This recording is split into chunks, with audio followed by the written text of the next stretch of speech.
So it's 10 o'clock. So I would warmly welcome you to whomever is joining us today. I hope you all had the chance to partake in the opening show and hear all about the latest insights and trends in the space. And the objective of this session is to dive further into one of the 3 collective corporate impact strategies that Caroline Heitman just presented. So during this deep dive session, the goal is to provide you the opportunity to explore further the scope strategy. And this strategy is all about collectives who are jointly broaden their impact areas, which are all aligned to a common vision. By using an Ignite speaker, we hope you'll be inspired and learn from this best practice example.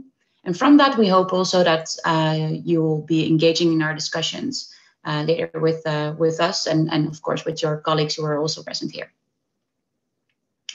To make the workshop as pleasant as it can be, it's good to have some Zoom etiquettes, and most of you will probably be very experienced by now with Zoom.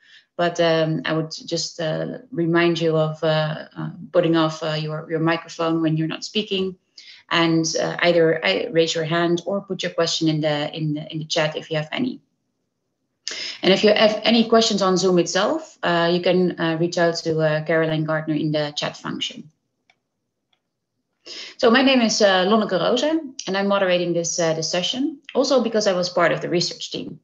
And I recently switched jobs and moved from academia, where I was an assistant professor, to the business environment, where I'm now responsible for the International Community Investment Program at NN Group in the Netherlands. And we invited Valérie Mazon from Danone Communities as our Ignite speaker. And Valérie is keen on supporting social entrepreneurs to reach sustainable social impact. And that fits perfectly with her role at Danone Communities. And today she will explain how the various corporate social investors related to Danone together have a scope strategy. And it would be nice if everyone can share the name of their organization in the chat function, so we also know which organizations are represented in the room. So you can put that in the chat function if you want. And the setup of the session is as follows. So Valérie will provide the Ignite speech first, and then we'll go into peer discussions to further discuss the strategy amongst each other. Then we come back, have a short recap of what is said in the breakout rooms to make sure we all learn from each other, and we might have some time for a few more questions. But before we start, I would like to do a small, let's say, fun exercise, basically, to experience how difficult it is to learn new concepts without unlearning some old concepts. And to me, this exercise is a metaphor of ways of working, and that might be the result of the inspiration that you'll get from this session today. So the exercise is rather simple. So it would be nice if you can turn on your camera, so we can all see you. And please stand up if you can. And it's fine to stay seated. It's not necessary to stand up. But it's always good to get some blood flowing, I guess, during these days that we spend on Zoom. So I'll give you instructions on how to move your head. So if I say left, you move your head to the left, like this. And if I say right, you'll do like this. And I say up, you go up and down. So I think that's fairly simple and clear. So let's start doing this. Right. No. Down. Right. Left. Up. So that was fairly simple, right? Just follow whatever I'm instructing. So now we are changing the rules, and particularly the meaning of words. So if I say left, you go and do the opposite. So if I say left, you go right. And if I say right, you go left, and vice versa. The same goes, by the way, for up and down. And are you ready? Okay. Down. Left. Right. Down. Up. So just take a moment to think about how difficult it was to follow the instructions when the meaning of words were changed. And could you perhaps raise your hand if you find it was at least somewhat difficult, that you at least thought like, okay, I have to think about what I actually am doing. It'd be nice if you can raise your hand if so. Yeah. Yeah. So I also find this, the first time that I did this, fairly difficult. And that's also logical. I really have to think about when I did this for the first time, what I hear and what I should do accordingly. And that is exactly where this exercise stands for. It's experiencing that old ways of doing things interferes with learning new procedures or new things. And that might well be the case if you would like to make changes, how you work with other organizations after this session. So you really have to think about, okay, you have to reinvent yourself, basically. And that's what this exercise was actually all about. Just to stand still, think about what you're actually doing. So thank you for participating in this small exercise. It's always fun to start with something exciting. So now, Valerie, I would like you to invite you to the floor, and the floor is yours. Thank you very much. Thank you for inviting me to this session. So I'm Valérie Mazon, and I'm working at Danone Communities. I have been working for Danone Communities over the last 4 years, and I am in charge of what we call the water access social businesses portfolio. What I would like to share with you, I think I have 10 minutes, so please be my timekeeper, somebody to tell me when I have to stop.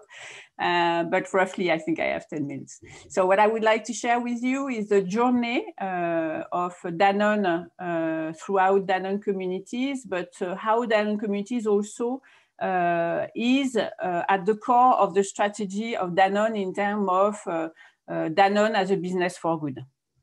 And what I would like to start with is really, and I'm going to share my slides. So bear with me, trying to know how it is. Sorry. Can you see my, can you, it's coming, it's coming. You should see my slide now, yes? Yes, we see it, thank you. Good, very good. So what I was saying is, what I would like to do therefore is to do a little bit of background to explain why and how Danone is where it is today. First of all, you need to understand that, in fact, the social responsibility is really at the core of Danone. It has been clearly announced by the CEO of the time in 1972. 1972, so quite a long time ago.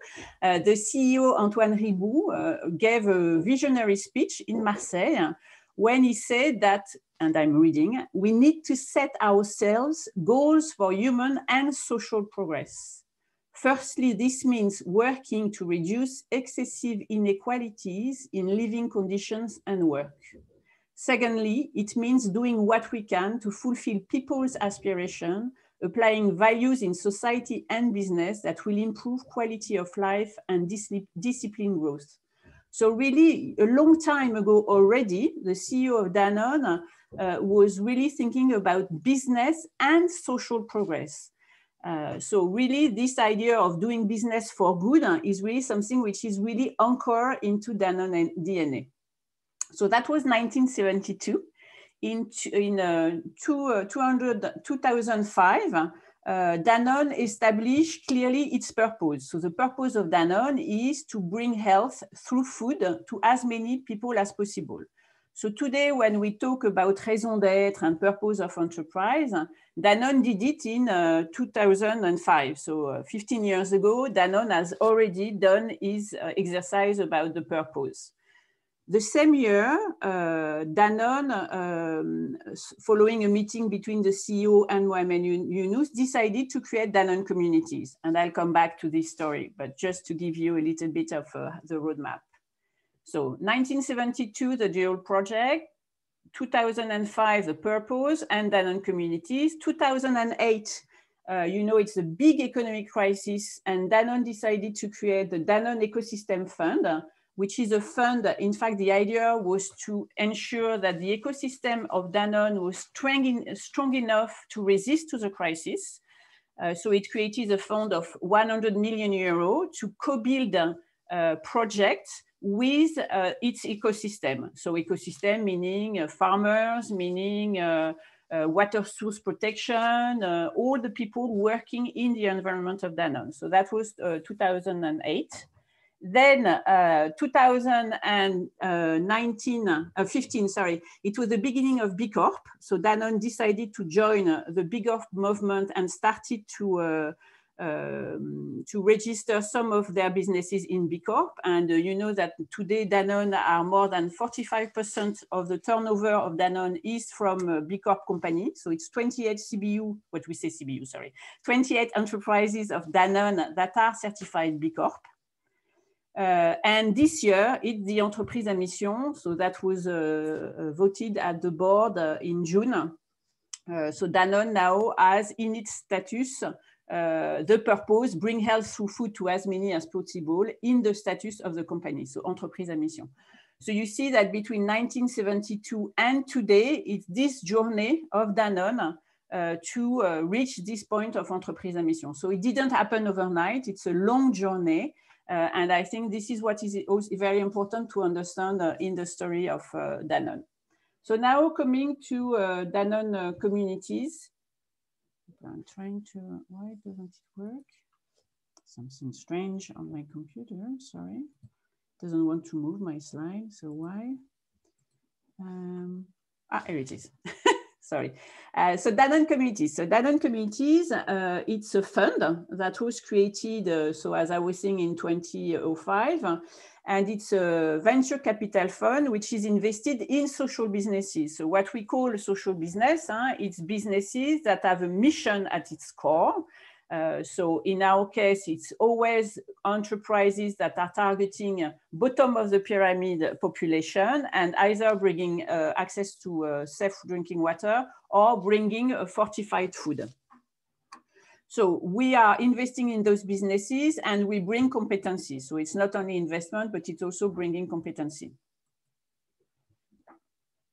I don't know why I have an issue with my computer this morning. I'm sorry, but here it is. So as I was saying, those businesses are targeting the bottom of the pyramid, but not the lowest of the lowest, because in fact, what we say is because we support social business. So it's business, so it's business. They sell water and they sell food at a very low price, but they sell something. So therefore, it means that the consumer needs to have a purchase power. So this is why we are not targeting below the $125 PPP, because in fact, they don't have enough purchase power to buy something. And we think that those populations are much more cared by NGO, in fact. This is really the role of NGO. So we are targeting the 3 billion. There are lots, and unfortunately, with the crisis, there will be even more people who have indeed a purchase power, but a low purchase power, and we bring them safe drinking water or access to nutritious food.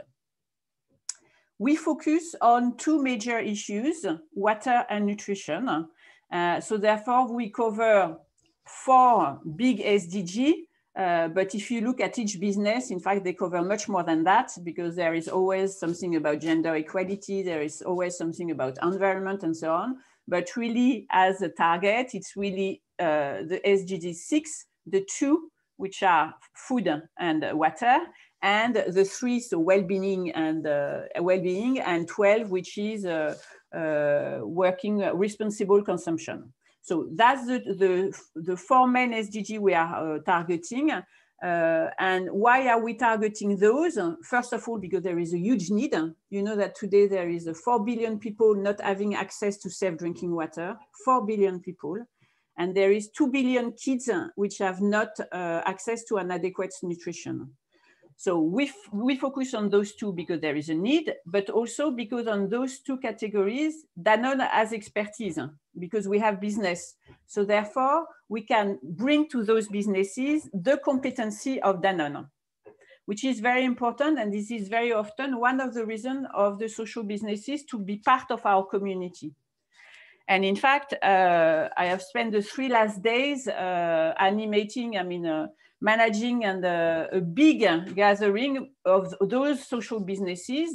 And what we brought to them is all the experience that Danone has on some topic. And for them, it's of huge value, of course. So as I was saying, what makes us different is that not only we invest, but also we bring expertise. And also we have a role of catalyst, namely on the water business, where we try to gather lots of enterprise, NGO, experts around giving access to safe drinking water in order to make it more visible and for those businesses and make them more at the top of the list of the priority, either of local government or bigger government. So coming back to Danone Communities and its history. So it was created 10 years ago when our CEO, Franck Ribou, met with Professor Yunus. It's a story that is very often recalled, but so they discuss about business and so on. At the end, Professor Yunus and Franck Ribou said, okay, shake hand, we are going to do something together. And Franck Ribou, the CEO of Danone, at the end, he came back in his office and he said, I'm not sure he has understood that I wanted to do business, but with a social mission. And Yunus, on his part, he was saying, I'm not sure, this guy, I understand that I want to do social impact with business. But in fact, it was the same. So they decided indeed to work together and they create a first project to start because they didn't know how to do it, which was a Bangladeshi project, Gramin Danone, now it's Gramin Danone. But at the start, they didn't know how to do business with a social purpose. So they gathered lots of people within Danone with different expertise and they told them, create white page, create a social business. So the guys, they worked all together and they came with lots of ideas and so on. And at the end, they decided, okay, what we need to do is to create businesses or to support businesses in the area where we have competency. So you have understood nutrition or water. And we should start in Bangladesh because this is the country of Professor Yunus. And this is a country also where there is a huge need in terms of a nutritional gap.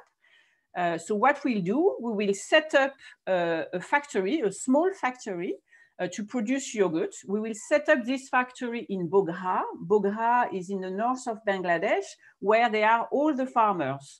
So we set up the factory next to the farmer. And the idea is really to source the milk from the farmer. So we will have an impact on the farmers because we'll ensure revenues. We'll buy the milk from them. Then we will transform the milk in this factory in yogurt.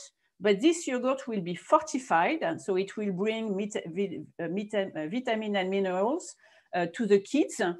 And this yogurt will be sold at a very low price to the population, either in small mom and pop store or through women selling door to door. So that was the way Danone, Gramin Danone was born, and it's still in Bangladesh.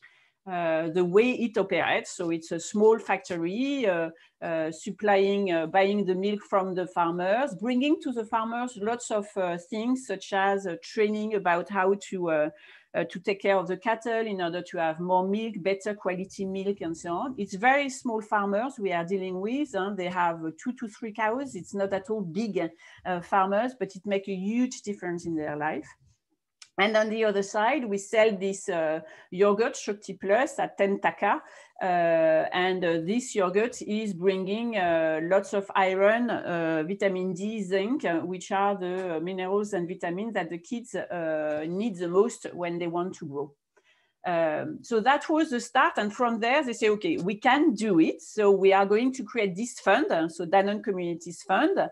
And at the General Assembly of 2007, Franck Ribou asked whether he could invest money in this fund, and all the General Assembly gave 99% supportive votes for the creation of Danone Communities. So that was the beginning of the story. Since 2007. Valerie, sorry yes. to interrupt you. It's almost time. So and we would also like to have some Q&A with you. So if you can make a few, and then we'll move to the Q&A. Yes, thanks for sharing. So today we have investing in 12 social businesses, and we reach 6 million people around the world. Lots in water and slightly less in nutrition. It's far more difficult to find social businesses in nutrition. And so maybe the last thing I would like to share with you is, so I have shown what it does on social businesses, but what is important is also what it does inside, within Danone. And we have a program which is called Impact Cube, which is a program of employee engagement. And in fact, Danone employees engagement can help by bringing their expertise to social businesses. So if there is a need, in digital, for example, in one company, we will look for somebody within Danone that can support this company on this topic. And it's, of course, a great help for those business. And for the employees of Danone, I mean, they feel very proud to be able to share this expertise. So it's part really of their engagement to Danone. And the other way is to invest in the fund. So in fact, in France, they can invest part or all of their profit sharing in the fund. And therefore, in France, more than 50% of the employees of Danone are today have invested in the fund. So that's what I wanted to say to finish. Thank you, Valerie. Thank you. So if you have any questions for Valerie, please put them in the chat so we can ask the questions. I do have a question just to start with, because Danone not only has Danone Communities, but also has Danone Ecosystem.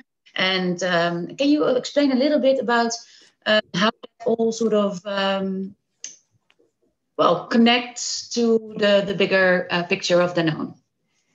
So all of us, so we have indeed what we call a social innovative platform. So you have indeed Danone Ecosystem, you have B Corp, and you have, even so B Corp is not a fund or whatsoever, but its aim is helping the companies within Danone to be registered B Corp, and Danone Communities. So we all are separate entities, but we go all through the same committee, which is a committee which is called One Planet, One Health, which is a committee that will assess the strategic alignment on the project or businesses on which we are moving on. Danone Ecosystem is quite different in a way that it's grant that they give. It's not equity. Danone Communities, we invest in equity in social businesses. Danone Ecosystem, they give grant to projects. Those projects has to have an NGO within the partnership, as well as the local Danone business. So I will take an example. I'm trying to think which one. For example, in Netherlands, one of the projects of Danone Ecosystem is to support patients. You know that Danone has one part of his business, which is called medical nutrition. And medical nutrition are supporting a lot cancer patients. So they have, for example, in Netherlands, the business of Danone in Netherlands as partner with different NGO in order to support the patient throughout their journey of treatment of oncology. Ecosystem has given a grant to this project in order to help its implementation.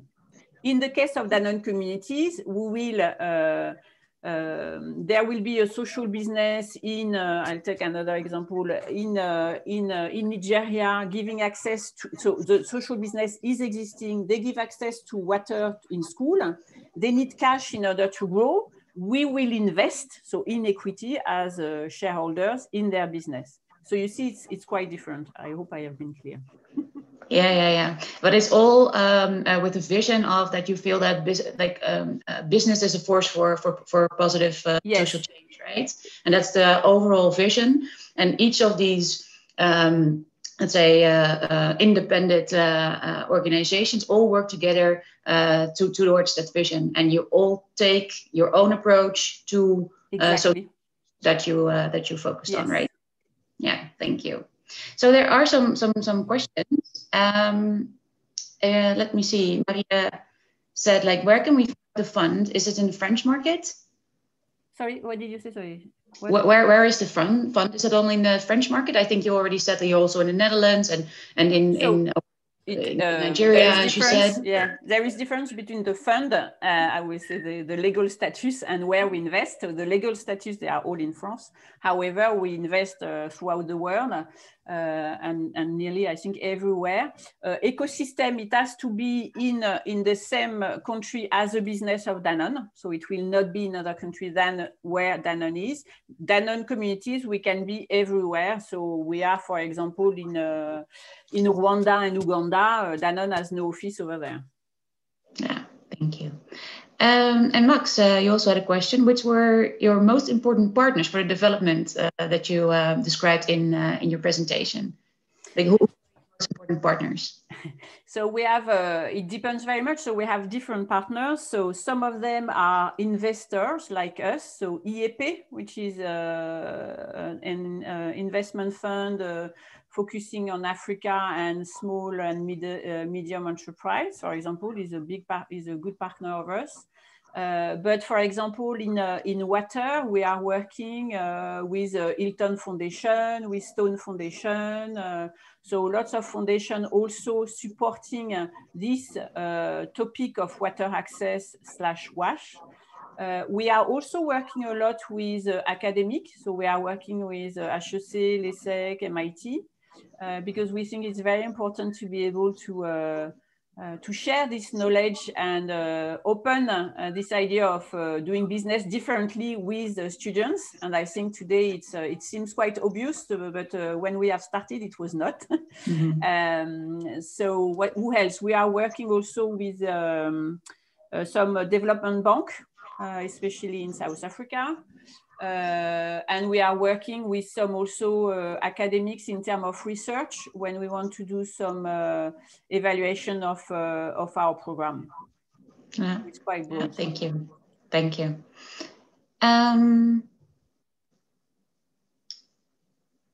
Let me see. We can do one more question, and then we also want to to have some peer discussions as well to facilitate some peer discussions in the session. So the last question I think is from Sandra. Could you elaborate on employee engagement? So how do you manage skill-based support, and how many employees do you involve? Duration? Well. Okay, so in fact, the way it works is, first of all, we identify a need from a social business. We define a mission. So a social business will come and say, well, we have ordered a new machine for my factory, but I have no idea how I will put it into place and implement new processes. So once we have a clear mission, we post it on our internal website. Call for anybody that would like to apply. This person, so the employees of Danone has to have the agreement of his boss, of course.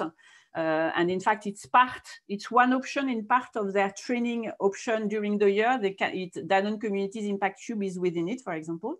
So he needs to have the agreement of his boss. Then we interview this person, and we interview it on two elements. So indeed competency, but very often this is not what is the most important. Usually they have the competency, but what is the most important is the mindset. Because you know, when you work in a very big company, sometimes you don't evaluate how it is to work in a very small company with a very frugal budget and so on and so forth. So the mindset and the posture is very important. So we check whether the person is right, and then the duration of the mission will depend on the project. So some people it will be you know, ad hoc. So for the moment we have two people from Evian working for all of our water businesses to help them to put into place the right process to assess the quality of their water. Well, those two persons from Danone, for example, they will spend 2 hours a week for 3 months, and they do it in remote. So that's one kind of mission. There could be some different missions when people have to go over there to spend 3 months. So for example, we have had somebody going in Bangladesh to help the marketing team to really develop, in fact, the marketing team in terms of developing a brand, equity, moving into digital, and so on. So this lady has to go to Bangladesh for 3 months. It's much more difficult to find those kind of profile because indeed they have to go out from their current job to Bangladesh. So in this case, very often it's people between 2 jobs. So then they know they are going to leave their current job. They have already another one, but there is a period of time where they have more time to allocate to those type of mission. And we have, because the question is how many, we have around 100 and 150 people, employees each year doing those missions. Thank you. Thank you. Very interesting employee engagement program. Very interesting. Okay. Let me see. So thank you for sharing your presentation. And again, what I find really interesting about Danone is that there's a very strong common purpose in the DNA of Danone, and it sort of trickles down into to how the corporate social investors are related to that common purpose. And that every corporate social investor, including the Danone Communities, but also Danone Ecosystem, can remain a very strong focus on a particular element of that purpose, taking their own perspective on that, whilst using the same business philosophy, I would say. So thank you for that, and also thank you for posing some questions for Valerie and being engaged in this discussion. We have to move forward because we only have an hour. So in a minute or so, you'll be moved into a breakout room with your peers. And we would like to, or I would like to ask you to start each breakout room with stating only your name and the name of the organization because of the time, because we don't have that much time, but it's always nice to know who are in the room. Just your name and the name of your organization. And keep this very short, please. And then please assign a note taker in each of the session, as we will ask for some input on your discussion when we return to the plenary room in like 15 minutes. And we also like to ask you to share your notes at the end of the session at 11 in the chat function if you have any, if that's possible. If not, that's fine too. But please make sure you make some notes on the discussion in the breakout room. So now about the content of the breakout session, because we're talking about the scope strategy. So basically what Valerie explained was how the Danone communities, how the Danone ecosystem, how the B Corp all relate to the same vision, but again, they have different ways of working towards that or with that common purpose. And Caroline will make sure that these questions are put in the chat. So at any time, these questions are at your disposal. So basically we have 2 questions. And I think we have 4 breakout rooms. I'm looking at Caroline. Do we have 4 breakout rooms?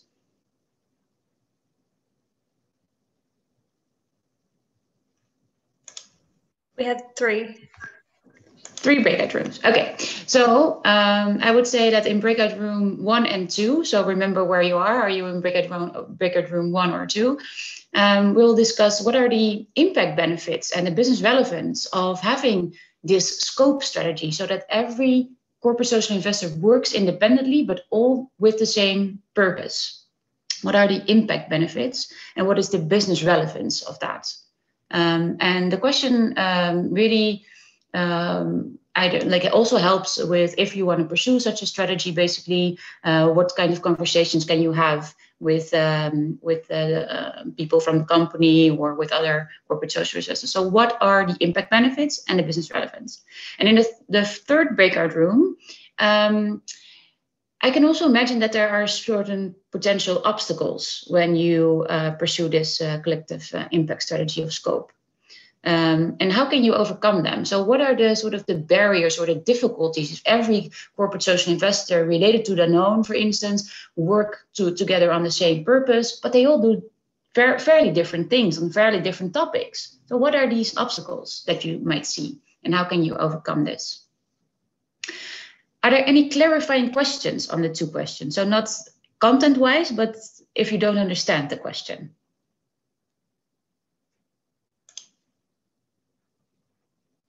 Okay.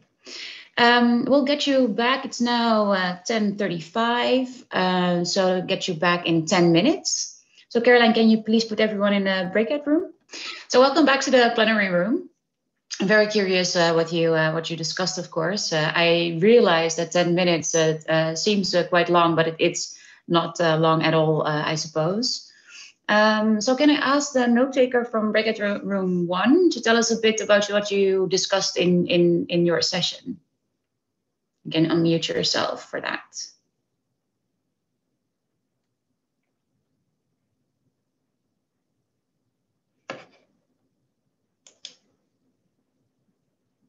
Group 3, we want to talk. Antonio, Andrea, Federica, we didn't decide, so I leave it. So okay, someone from breakout room 1 who can share something with us, and you may unmute yourself.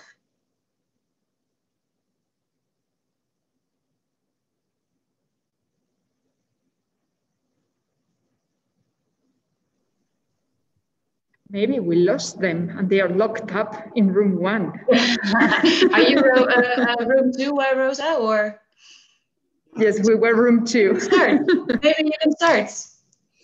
Yeah, I can happily share a bit what we discussed. I mean, to be honest, 10 minutes is really short, so it was like a wide range of things, but a few points came out of this. So we were tackling the question about what are potential impact benefits and what's the business relevance of this scope strategy. I realized we were also talking then a bit about obstacles and how to get around them. So anyway, we just noted that these kind of the work that we heard from Danone is tackling with a very complex situation. So you need a wide range of vehicles and instruments at hand in order to be able to address them. And then we came into the discussion, okay, what kind of organization do you have to be in order to be able to do these things? Yeah? Is there a difference between, let's say, a small foundation linked to a big corporation or a big foundation linked to a small corporation? So this is something we should discuss further. We didn't come up with a solution. Another way of meeting complexity is obviously building alliances to get different players around the table, and everybody can contribute something to address the complexity. And also we noted that it might be necessary actually to create new vehicles for legal reasons maybe. Yeah, as a foundation, there's only so much you can do with your corporation or as an investor. So maybe you need something, a new vehicle to set up. And just to be open for that is one way of addressing this. We ended with a discussion about thematic areas might have different needs, or different thematic areas might have different needs. So we heard about nutrition and food. Maria told us about the work that they are doing in the field of children, if I understood correctly. So there are different needs on that end. So again, it has to be in the end a tailored approach. Sorry.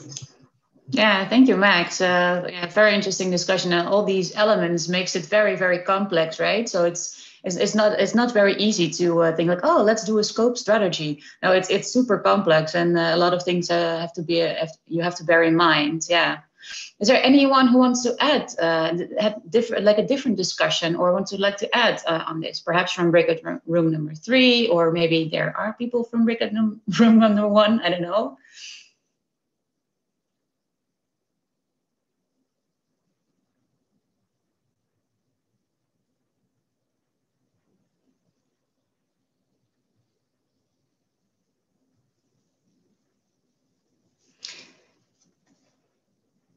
So Valerie, for instance, what did you discussed with your group?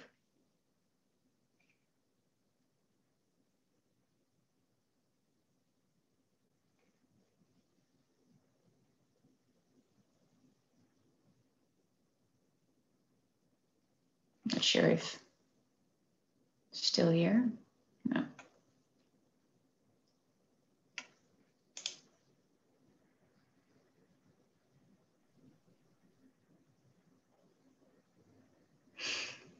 So did anyone had another discussion in the breakout room, or would like to add an argument? I think it's a pity. I was in a room with Valerie and Federica and Andrea, and well, pity that Valerie is not there, but we did touch on two things. One is that at times, that one obstacle could be a little bit of dissonance between different stakeholders. So meaning that between the big corporate entity and then the social entrepreneurs, and the mutual understanding of what, let's say, and how business can be a force for good. Whether, particularly, I think Federica and Valerie were discussing about the stakes put on profit in identifying business as a force for good as well, and then reinvesting it into, let's say, socially, so to say. We also touched on that different vehicles and actually within their own specificities can also have a different understanding of what it is more important in a sense as a contribution to a social good. So that is also something that, let's say, a diversified portfolio of social enterprises could be an obstacle, but it's not always an obstacle. And also, I think at the very, very beginning, we were also discussing that actually Danone is quite advanced. Yeah, so it was good to have the discussion as an inspiration for others that are entering this type of business. Yeah. I agree with you. I think Danone is indeed very advanced in this, but I think it's also nice to hear something about, okay, this might be in the future also possible, well, for some of us or not, and it's good to understand a little bit what others do on this, I feel. So thank you for sharing, thank you very much. So let me see.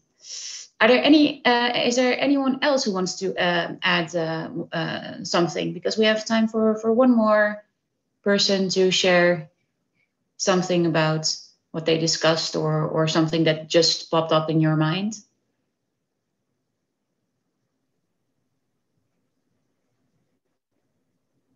I just have a question, if I may, Monica. Of course, yeah. Just to Valerie, because we realized that indeed Danone is very advanced, so you made a lot of progress and quite exceptional in this space compared to other players. Is there any specific advice that you can give to other foundations or social investors, given your background and experience? I think one advice, it's pretty simple for me. It's really, the company needs to be very clear on its purpose. That's the first step. And then what really makes the change is to have somebody at the board who is really, driving it. I mean, our chance is we have had all the CEO and the CEO of today that really are convinced that this is the right thing to do. So if you have somebody at the board, and for me, all those vehicles at one point need to be very close to the board. So for us, for example, our report is somebody at the board. And in fact, for all of us, direct report is in the board. And for me, it's key. Yeah, so we need to have a C-suite discussion on this, you mean? Good advice, thank you. A good question also, Max, thanks for that. Well, it's almost 11.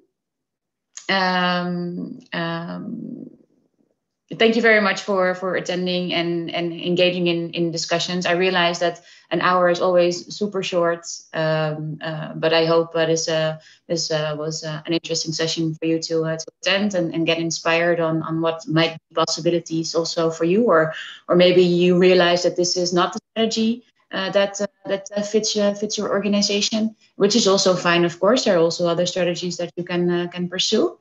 And to me, this was really interesting to listen to your input and of course the presentation of Valerie. I certainly have some food for thought in my new role at NN Group. So lastly, if you are interested in reading more about the collective impact strategies, including the skill, of course, the skill strategy and the depth strategy, you can visit the EVP website and download the infographic very, very soon.